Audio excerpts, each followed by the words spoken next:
जय हिंद साथियों, स्वागत है आपका self study classes with Sumit Jain YouTube channel में। दोस्तों हिंदी साहित्य का वीडियो स्टार्ट हो चुका है, तो सभी लोग वीडियो को लाइक करेंगे और हिंदी का पूरा वीडियो देखना है दोस्तों आपको बहुत अच्छी ट्रिक के माध्यम से, है ना। और हमारा रोज सुबह 9:30 बजे ट्रिकी वीडियो आता है हिंदी साहित्य का, जिसमें हम प्रश्नों को याद करते हैं, रचनाओं को याद कर सकते हैं, कवियों को, सभी कुछ याद करते हैं हिंदी साहित्य का। ठीक है, तो रोज सुबह 9:30 बजे देखना ना भूलें हिंदी का ट्रिकी वीडियो। स्टार्ट करते हैं दोस्तों। जो भी साथी अभी तक सब्सक्राइब नहीं किए हैं चैनल को, वो सब्सक्राइब कर लेना, वीडियो को लाइक करना है और शेयर करना है। पहले आपका टेस्ट होगा, फिर आपको ट्रिक भी बताई जाएगी। तो जल्दी से आपको बताना है जगत दुनियत के रचनाकार कौन है। 4 विकल्प हैं आपके सामने, जगत दुनियत के रचनाकार बताना है। और यहाँ पर दोस्तों क्या आ रहा है, जगत। क्या आ रहा है, जगत। और जगत में हमें अगर घूमना है तो अपने पदम से घूमना है। पदम यानी कि पैर से घूमना है। काय से घूमना है, पैर से घूमना है। क्या, जगत। तो जगत दुनियत के रचनाकार कौन होंगे, कौन होंगे। पदम से घूमना है तो पद्माकर। ठीक है, और दोस्तों पद्माकर का संबंध कहाँ से है, सागर से। ठीक है, सागर से है, और सागर में पद्माकर उत्सव भी मनाया जाता है। ये चीज भी आपको याद रखनी है। और भूषण की बात करें दोस्तों, तो भूषण का वास्तविक नाम था घनश्याम। क्या नाम था, घनश्याम, है ना। इन्हें उपाधि दी गई थी भूषण की, तो ये चीज भी याद रखना। रीति काल में एकमात्र वीर रस के कवि हैं भूषण जी, है ना, याद रखो। अगला क्वेश्चन देखते हैं दोस्तों, कवि कुल कल्पतरु के रचनाकार कौन है। 4 विकल्प हैं, बिल्कुल आसान है, आपको बताना है। 2 सेकंड आपको दिए जाते हैं और मैं आपको बता दूं दोस्तों कि यहां पर आ रहा है कवि कुल। और दोस्तों आपको पता है कि अपने अपने कुल की चिंता सभी को रहती है। आपका भी कुल होगा, आपके कुल की चिंता आपको है कि नहीं है, है ना। तो कुल की चिंता सभी को रहती है, इसलिए कवि कुल कल्पतरु के रचनाकार कौन होंगे, कौन होंगे, चिंतामणि। चिंतामणि यानी कि आपका जो विकल्प नंबर ए है वो बिल्कुल सही हो जाएगा। ठीक है, आपने दोस्तों मतीराम के बारे में कल पढ़ा था कि जो मतीराम है ये भाव सिंह के दरबारी कवि थे, है ना, भाव सिंह के। तो मती और भाव, है ना, तो ऐसा याद करना है। रीति संप्रदाय के प्रवर्तक कौन है दोस्तों, रीति संप्रदाय आपने पढ़ा है ना। अलंकार संप्रदाय, रीति संप्रदाय, रस संप्रदाय, ये सभी आपने पढ़े हैं। अब एक चीज बताना दोस्तों, आपने देखा होगा कि जो बामन लोग होते, बामन यानी पंडित लोग, है ना, वो क्या करते हैं, रीति से पूजन करवाते हैं। कौन, बामन लोग। पंडित को बामन बोला जाता है ना, और बामन लोग रीति से पूजन करवाते हैं भगवान का। ठीक है, तो रीति से करवाते हैं, तो रीति संप्रदाय के जो प्रवर्तक होंगे कौन करवाते हैं, बामन करवाते हैं। तो बामन, है ना, रीति संप्रदाय के प्रवर्तक हैं बामन, याद रख लेना है आपको। ठीक है, और भामह जो है ये अलंकार संप्रदाय के प्रवर्तक हैं। ठीक है, वक्रोक्ति संप्रदाय के कुंतक हैं, है ना, ये चीज आपको याद रखनी है। अगला क्वेश्चन देखेंगे दोस्तों, रीति काल को श्रृंगार काल किसने कहा है। अब दोस्तों एक चीज बताना कि श्रृंगार अपने भारत में ही किया जाता है कि पूरे विश्व में किया जाता है, जल्दी बताओ। कि भारत अकेले के लोग कर लेते हैं श्रृंगार, तो दोस्तों श्रृंगार तो पूरे विश्व के लोग करते हैं। तो रीति काल को श्रृंगार काल कौन कहेगा, कौन कहेगा, श्रृंगार पूरे विश्व के लोग करते हैं, तो विश्वनाथ प्रसाद। कौन कहेगा, विश्वनाथ प्रसाद, है ना। और अलंकार काल कौन कहेगा, अलंकृत काल, तो कहेगा कौन, मिश्र बंधु, यानी कि मिश्र बंधु अलंकृत काल, और श्रृंगार काल विश्वनाथ प्रसाद। ठीक है, ये चीज आपको याद रखनी है दोस्तों। भाव विलास के रचनाकार कौन है। 4 विकल्प हैं, 4 में से अपना चयन करके आपको बताना है।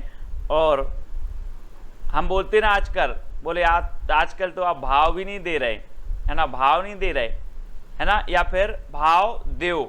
अपन बोलते कोई भी आप सामान लेने जाते भाव देव यार क्या है, तो भाव विलास के रचनाकार कौन होंगे, देव कवि। ठीक है, कौन होंगे, देव कवि। तो भाव देव। ठीक है, और दोस्तों देव कवि के बारे में आप जानते हैं कि जो देव कवि हैं इन्होंने 34वां छल नामक संचारी भाव माना है, ये चीज तो आपको पता है। घनानंद की बात करें तो इनकी प्रेमिका के बारे में तो आप जानते ही, इनकी प्रेमिका का नाम क्या था, सुजान, है ना, है ना। तो इनकी जितनी भी रचना है सुजान सुजान करके आती हैं, तो वो भी याद रख लेना। बिहारी सतसई तो आपको पता ही है, बिहारी सतसई है ना, बिहारी जी की श्रेष्ठ रचना है, ये तो पता ही है, ठीक है। तो इनको याद रख लेंगे। और पद्माकर की जगत विनोद हमने पढ़ ली, जो आपसे पूछी जाती है। अगला बताना, आलमकृत माधवानल कामकंदला की भाषा क्या है दोस्तों। अब एक चीज बताना दोस्तों, ये पूछी जाती है माधवानल कामकंदला किसकी रचना है, तो दो कवियों की, एक गणपति की है और आलम की भी है, ठीक है, तो याद रख लेना है। और दोस्तों आपको बताना इसकी भाषा क्या है, तो भाषा इसकी क्या है दोस्तों, आपको पता है कि आपका आलम क्या है। हम बोल रहे आपका आलम क्या है यार, बोले हाँ इस अवधि में तो आलम सही है, या अगली अवधि में आलम सही हो जाएगा। अभी आलम सही नहीं, अगली अवधि में आलम सही हो जाएगा, है ना। तो आलम अगली अवधि में सही होगा, तो आलमकृत जो माधवानल कामकंदला है इसकी भाषा क्या होगी, अवधि। अवधि यानी सा नंबर आपका बिल्कुल सही हो जाएगा, ठीक है। खड़ी बोली की बात करें दोस्तों, तो खड़ी बोली जो है पश्चिमी हिंदी की बोली मानी जाती है। ब्रज ये भी पश्चिमी हिंदी की बोली मानी जाती है, ठीक है। ये चीज़ आपको पता है ना करनी है। और आपको पता है दोस्तों कि जो राजस्थानी, गुजराती और पश्चिमी हिंदी ये काय से निकली थी, सौरसेनी अपभ्रंश से, ठीक है। और अवधि काय की है, पूर्वी हिंदी की, अवधि बघेली छत्तीसगढ़ी, ये पूर्वी हिंदी की मानी जाती हैं, ठीक है। तो ये चीज़ आपको याद रखनी है। फिर आपको बताना, जैसे कंता घर रहे तैसे रहे विदेश, ये पंक्ति किसकी है दोस्तों, प्रेमघन की, भारतेंदु की, राधा कृष्ण की या प्रताप नारायण मिश्र। एक चीज बताना, जैसे घर रहे वैसे विदेश रहे, मतलब व्यक्ति का प्रताप जैसा घर में है वैसा ही विदेश में है, क्या प्रताप। तो जैसे कंता घर रहे तैसे रहे विदेश, है ना। चाहे घर में हो तो प्रताप वही होगा, विदेश में हो तो भी प्रताप वही होगा। तो प्रताप नारायण मिश्र, ये इनकी पंक्ति है, याद रख लेना। जैसे कंता घर रहे तैसे रहे विदेश, प्रताप नारायण मिश्र, ठीक है।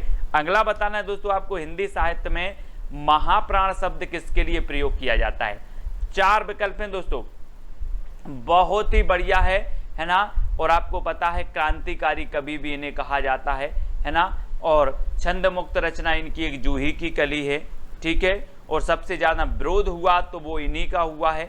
और महाप्राण कहा जाता है किसे, निराला को। अब दोस्तों एक बताना, प्राण प्राण हो तो ठीक है, बात मान ले प्राण, लेकिन महाप्राण तो कोई निराला व्यक्ति ही होगा जिसे महाप्राण कहा जाएगा, कि सामान्य ऐसे ही व्यक्ति को कह दिया जाएगा, नहीं, कोई निराला व्यक्ति है और वो है सूर्यकांत त्रिपाठी निराला, छायावाद के आधार स्तंभ, ठीक है।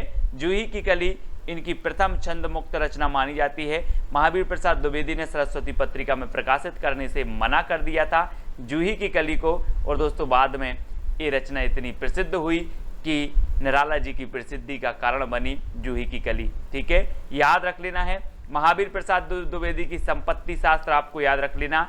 1903 में सरस्वती के संपादक बने, 1920 तक ये रहे, ठीक है। द्विवेदी जी के नाम पर द्विवेदी युग का नाम भी पड़ा, ये चीज भी आपको याद रखना। गया प्रसाद शुक्ल स्नेही की बात करें तो इनका जो उपनाम है वो क्या है, त्रिशूल। त्रिशूल इनका उपनाम है, गया प्रसाद शुक्ल स्नेही, ठीक है, इनको याद रखेंगे। और मैथिली शरण गुप्त तो आपको पता ही है दोस्तों, है ना। भारत भारती इनकी श्रेष्ठ रचना मानी जाती है। और दोस्तों इन्हें राष्ट्र कवि भी कहा जाता है। अगला बताना, कोर्ट मार्शल नाटक के रचनाकार कौन है, कोर्ट मार्शल। अब एक चीज बताना दोस्तों कि अगर आपका कोई मुकदमा चल रहा है तो आप यहीं देश के कोर्ट में जाओगे कि विदेश जाओगे, स्वदेश जाओगे कि विदेश जाओगे, कोर्ट में आपका मामला यहीं चलेगा ना, स्वदेश के कोर्ट में। तो कोर्ट मार्शल स्वदेश दीपक, है ना, कोर्ट मार्शल स्वदेश दीपक, क्योंकि हमें स्वदेश के कोर्ट में जाना है, विदेश के कोर्ट में नहीं जाना। यानी कि आपका जो एक नंबर है वो बिल्कुल सही हो जाएगा, ठीक है। एक रचना पूछी जाती है जो दोस्तों विजय तेंदुलकर जी की, कौन सी, सखाराम बाइंडर। मैंने आपको याद करवाई थी, कैसे याद करवाई थी, कैसे याद करवाई थी कि जो विजय तेंदुलकर से हमें याद आ जाता सचिन तेंदुलकर, है ना। और सचिन तेंदुलकर जब टीम में खेलते थे तो सभी से सखा भाव, सखा जैसा प्रेम करते थे, है ना, सखा जैसे रहते थे। तो सखा भाइंडर विजय तेंदुलकर, ठीक है, ये चीज आपको याद रखनी है। कोर्ट मार्शल तो याद हो गई आपको, स्वदेश दीपक, ठीक है। अगला बताना दोस्तों, बकरी नाटक के रचनाकार कौन है? बकरियां रहती ना जो अपने गांव में आपने देखी बकरियां, है ना, तो बकरी नाटक के कौन है? 4 विकल्प हैं दोस्तों। और कितनी बकरी हैं पूरे देश में, इसका आपको कैसे पता चलेगा? कैसे पता चलेगा? जब इनका सर्वे होगा। क्या होगा? सर्वे होगा। तो बकरी का सर्वे करवाना है, तो बकरी नाटक की रचयिता कौन होंगे? सर्वेश्वर दयाल सक्सेना। ठीक है। आधे अधूरे रचना जो है वो किसकी है?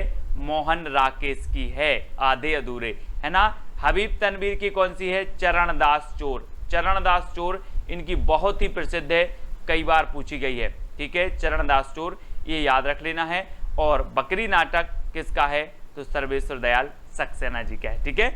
अगला बताना दोस्तों, छल क्षण बोले कण मुस्काए, ये इसके रचनाकार कौन है?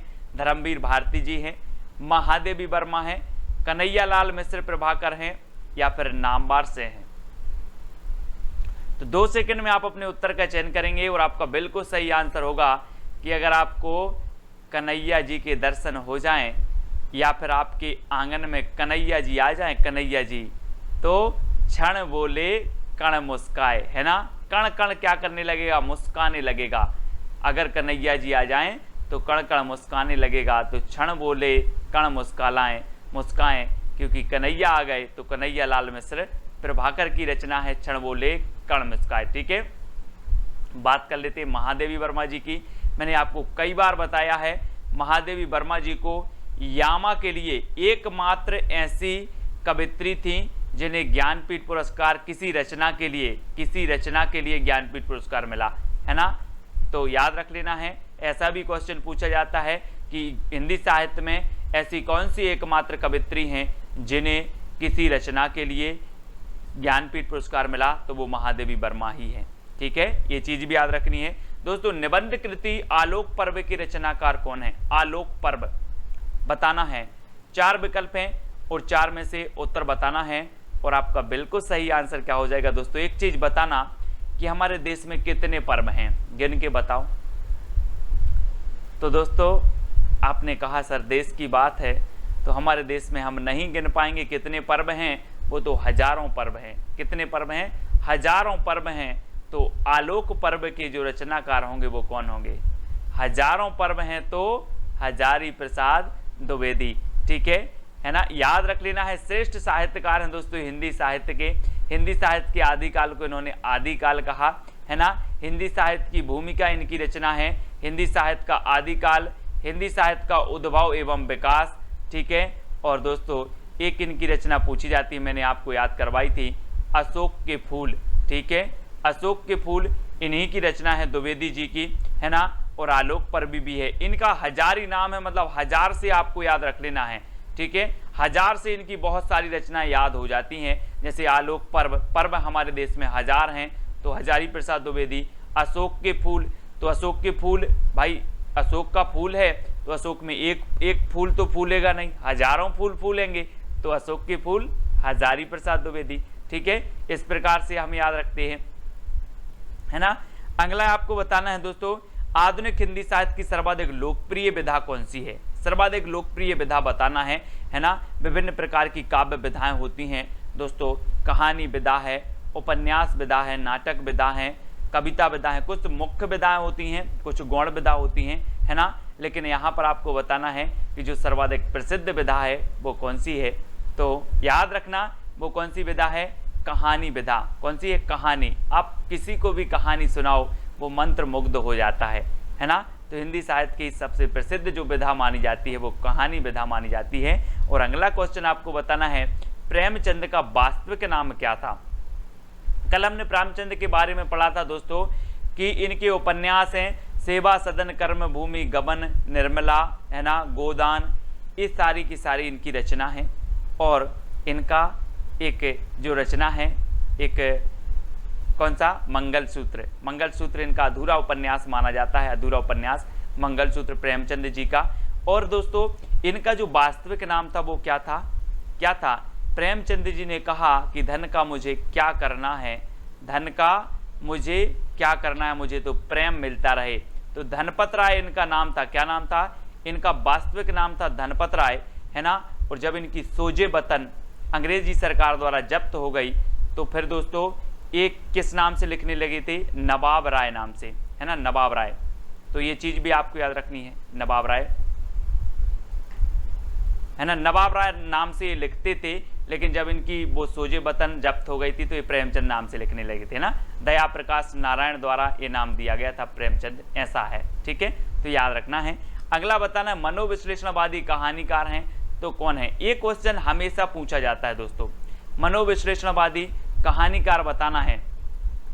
तो एक चीज बताना दोस्तों कि आपने देखा होगा, कहा क्या देखा होगा, इस संसार के बहुत सारे लोग क्या करते हैं, जोश में आ जाते हैं। कैसे आ जाते हैं, जोश में आ जाते हैं। बोले ये जिस संसार के जितने लोग जोश में आते हैं उनका मनोविश्लेषण करो, क्यों आते हैं ये जोश में, क्यों आते हैं ये जोश में, इनका मनोविश्लेषण करो। तो ईला चंद्र जोशी, ईला चंद्र जोशी ये मनोविश्लेषणवादी कवि माने जाते हैं, कहानीकार माने जाते हैं, यानी कि जो आ नंबर है वो आपका बिल्कुल सही हो जाएगा, ठीक है, ये चीज आपको याद रखनी है। और आपने कल पढ़ा था अपनी खबर, अपनी खबर आत्मकथा किसकी है, तो अपनी खबर किन्हें नहीं रहती, उग्र लोगों के लिए नहीं रहती, उग्र, है ना, तो उग्र, तो पांडे बेचन शर्मा की आत्मकथा का नाम है अपनी खबर, ये अपन ने कल पढ़ा था, तो इसको भी अपन याद रख लेंगे। अगला बताना दोस्तों पीली छतरी वाली लड़की, ये आपको बतानी है। तो कल अपन ने पढ़ा था पीली आंधी, कल अपन ने क्या पढ़ लिया था, पीली आंधी। और पीली आंधी कहां पर आती है, खेतन में आती है, खेतन में, है ना, खेतन में। तो प्रभा खेतान, प्रभा खेतान की पीली आंधी पढ़ ली थी। अब पीली छतरी वाली लड़की के रचनाकार बताना है। अब एक चीज बताना दोस्तों कि पीली छतरी वाली लड़की, और जब दोस्तों सूर्य का उदय होता है, सूर्य का क्या होता है, उदय होता है, तो आपको नहीं लगता है ऐसा कि जैसे पीला पीला दिख रहा हो, है ना, जैसे पीली एक छतरी निकल रही हो, पीली पीली छतरी निकल रही हो, है ना। तो पीली छतरी वाली लड़की का क्या हो रहा है, उदय हो रहा है, तो उदय प्रकाश, ठीक है, उदय प्रकाश याद रख लेना, उदय प्रकाश, पीली छतरी वाली लड़की, इसके रचनाकार है उदय प्रकाश, ठीक है, बी नंबर आपका बिल्कुल सही हो जाएगा, है ना। और कवियों का कवि कहा जाता है दोस्तों शमशेर बहादुर को, कैसे, शमशेर बहादुर को कहा जाता है कवियों का कवि, है ना, याद रख लेना। और कैन का कवि कहा जाता है केदारनाथ अग्रवाल को, केदारनाथ अग्रवाल को, ठीक है, ये चीज भी याद रखनी है। और शमशेर बहादुर को कवियों का कवि कहा जाता है। अगला बताना शैतान मंडली की रचनाकार कौन है, शैतान मंडली। अब आपको बताना है दोस्तों कि जो शैतान मंडली रहती है, अगर इनको रोका जाए तो ये बेचैन रहते हैं शैतानी करने के लिए, बहुत बेचैन रहती हैं। शैतान मंडली शैतानी करने के लिए क्या रहती है, बेचैन रहती है। तो शैतान मंडली की रचनाकार कौन होंगे, कौन होंगे, बेचैन शर्मा उग्र, है ना, कौन होंगे, बेचैन रहती है तो बेचैन शर्मा उग्र। शैतान मंडली शैतानी करने के लिए क्या रहती है, बेचैन रहती है, तो बेचैन शर्मा उग्र इसके रचनाकार हो जाएंगे, है ना। एक तांबे के कीड़े करके रचना है दोस्तों, तांबे के कीड़े, तांबे के कीड़े, है ना, ये किसकी है, भुवनेश्वर कुमार की है, ये भी आपको याद रख लेना है। तांबे के कीड़ों से क्या बनाना है, भवन बनाना है, भवन, तो भुवनेश्वर, है ना। और इनकी रचना तो आपको पता ही है, तमस, ठीक है, भीष्म साहनी की एक रचना है तमस, जो हमेशा पूछी जाती है, इनको भी याद रखनी है। अगला बताना दोस्तों नदी के द्वीप के रचनाकार कौन है, तो 4 विकल्प हैं। और नदी के द्वीप आपने कई बार पढ़ी है कि नदी में कितने द्वीप हैं, अग्गे, अग्गे, है ना, तो नदी के द्वीप अग्गे, ठीक है, याद रखना। पंत को तो आपको पता है दोस्तों, इन्होंने प्रगतिवाद को क्या कहा, युग की वाणी कहा, प्रगतिवाद, इनकी एक रचना है युग वाणी, किसकी, पंत जी की। और इन्होंने प्रगतिवाद को कहा था युग की वाणी। कभी आपसे क्वेश्चन पूछा जाए कि प्रगतिवाद को युग की वाणी किसने कहा, तो युगवाणी कहा पंत जी ने, ठीक है। सुमित्रा नंदन पंत प्रकृति के चेतेरे कवि कहे जाते हैं, ये चीज भी आपको याद रखनी है। और भारतेंदु जी के बारे में तो आपको मैं कई बार बता चुका हूं कि 1850 में इनका जन्म हुआ, 1885 में इनकी मृत्यु हो गई थी, किसकी, भारतेंदु जी के, इनके नाम पर जो प्रथम युग का नाम पड़ा आधुनिक काल के, वो क्या पड़ा, है ना, भारतेंदु। अमृतलाल लांगर की एक रचना बहुत ही प्रसिद्ध है दोस्तों, खंजन नयन, खंजन नयन, कई बार पूछी जाती है अमृतलाल नांगर की है। ठीक है, अगला क्वेश्चन आपको बताना, प्लेग की चुड़ैल कहानी किसकी है? भगवान दास की है, रामचंद्र शुक्ल की है, किशोरी लाल गोस्वामी की है, या फिर वृंदावन लाल वर्मा की है? प्लेग की चुड़ैल। अच्छा दोस्तों, एक चीज बताना कि अगर किसी को चुड़ैल, अपन बोलते ना कि यार उसको चुड़ैल लग गई थी, बोल देते हैं, अगर किसी को चुड़ैल लग जाए तो कहाँ पहुँच जाना? भगवान के पास पहुँच जाना, सारी की सारी चुड़ैल उतर जाएंगी, है ना। अपन बोलते ना यार भगवान के पास ले चलो, भूत उतर जाएंगे इसके, तो सारी की सारी चुड़ैल उतर जाएंगी। कहाँ ले जाना है? भगवान के पास। तो भगवान दास, प्लेग की चुड़ैल इनकी रचना हो जाएगी। ठीक है, सभी लोग याद रख लेना, हिंदी का पाणिनि कहा जाता है किसे? किसे कहा जाता है हिंदी का पाणिनि? किशोरी लाल गोस्वामी, है ना, याद रख लेना है, हिंदी का पाणिनि इन्हें कहा जाता है, किशोरी लाल गोस्वामी को। और वृंदावन लाल वर्मा की एक रचना है दोस्तों, मृगनयनी। ठीक है, मृगनयनी याद रखना है। ठीक है, इनकी रचना मृगनयनी है और ऐतिहासिक उपन्यासकार माने जाते हैं कौन? वृंदावन लाल वर्मा। ठीक है, याद रखना है, सभी लोग याद रखेंगे। और अगला क्वेश्चन बताना है, उदंत मार्तंड के संपादक कौन थे? दोस्तों आपको पता है कि हिंदी का जो प्रथम समाचार पत्र था वो कौन था? उदंत मार्तंड था। ठीक है, और ये कब प्रकाशित हुआ? तो ये प्रकाशित हुआ 1826 में। ठीक है, कहाँ से प्रकाशित हुआ? तो ये हुआ कलकत्ता से। कहाँ से प्रकाशित हुआ? कलकत्ता से। ठीक है, और ये कैसा था? तो ये साप्ताहिक था, याद रख लेना, ये साप्ताहिक था, ये याद रखना। अगर आपसे पूछा जाए हिंदी का प्रथम साप्ताहिक समाचार पत्र कौन था, तो आप बताना उदंत मार्तंड। हिंदी का प्रथम समाचार पत्र कौन था, तो आप बताना उदंत मार्तंड। ठीक है, इसके संपादक कौन थे? तो जुगल किशोर थे। ठीक है, क्योंकि किशोर लोग क्या करते हैं? उदंत करते हैं, उदंड, है ना, उदंड होते हैं। किशोर लोग कैसे होते हैं? उदंड। तो उदंत मार्तंड के जो संपादक थे वो कौन थे? जुगल किशोर। ये चीज 1826 में आपकी एक क्या निकली? उदंत मार्तंड निकला। फिर दोस्तों एक पत्रिका निकली थी, कौन सी? बंगदूत। आपको पता होगा बंगदूत। कहाँ से बंगदूत निकली थी? कब निकली थी ये? 1829 में निकली थी बंगदूत। फिर हिंदी का प्रथम दैनिक समाचार पत्र कौन सा था? समाचार सुधावर्षण। कौन सा था? समाचार सुधावर्षण। ठीक है, कब निकला ये? 1854 में। 1854 में, है ना, याद रख लेना। और 1855 में दोस्तों एक निकला था प्रजा हितैषी। कौन सा निकला था? प्रजा हितैषी। ठीक है, ये किसका था? 1855 में इसके संपादक कौन थे? राजा लक्ष्मण सेन, है ना। श्याम सुंदर सेन ने कौन सा निकाला? इनका निकाला समाचार सुधावर्षण, हिंदी का प्रथम दैनिक समाचार पत्र 1854 में। ठीक है, बंगदूत पत्रिका राजाराम मोहन राय ने 1829 में, जुगल किशोर ने 1826 में जो है उदंत मार्तंड ये संपादक बने, है ना, और इस साप्ताहिक था।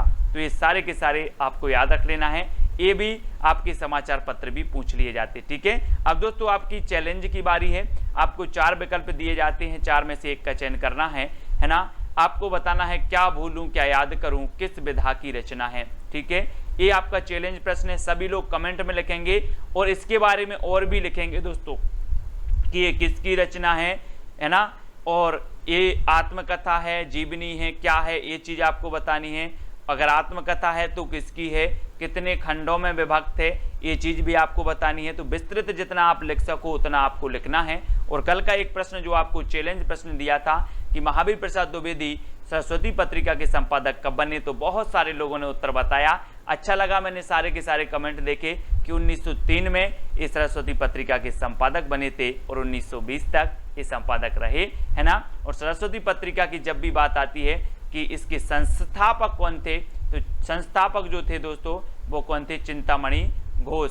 ठीक है, प्रथम संपादक कौन के? श्याम सुंदर थे। और 1900 ईस्वी में प्रकाशित हुई थी कौन सी? सरस्वती पत्रिका।